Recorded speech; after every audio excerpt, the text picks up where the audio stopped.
It's a rare international summit that doesn't include the United States.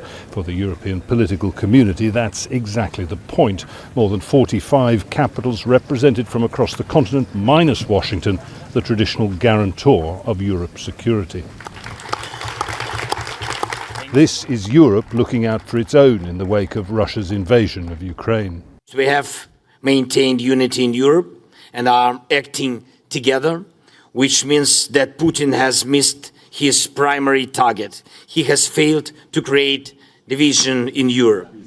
That unity has seldom been more important as leaders consider the possibility of a second Trump presidency, ever more isolationist, antagonistic towards European security, and yet in their midst are some singing off the Putin-Trump hymn sheet.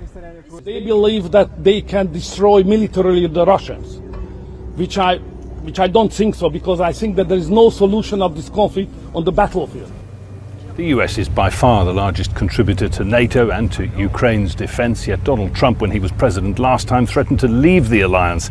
And his pick for vice president this time, J.D. Vance, says he doesn't much care what happens to Ukraine. That would represent a fundamental upheaval of the security landscape in Europe, and every leader here knows it. Still, it's a great occasion for new UK Prime Minister Keir Starmer, getting maximum international exposure just 2 weeks into the job. He's able to advance his twin foreign policy missions of resetting relations with the EU and stopping the flow of illegal migrants in small boats across the Channel.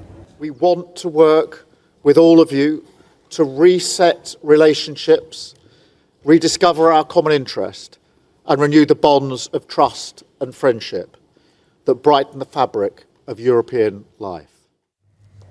And what more fitting a venue for it, with the continent's security once more in question, than Blenheim Palace, the birthplace of Britain's wartime leader, Winston Churchill. Jonah, Al Jazeera at Blenheim Palace. Make sure to subscribe to our channel to get the latest news from Al Jazeera.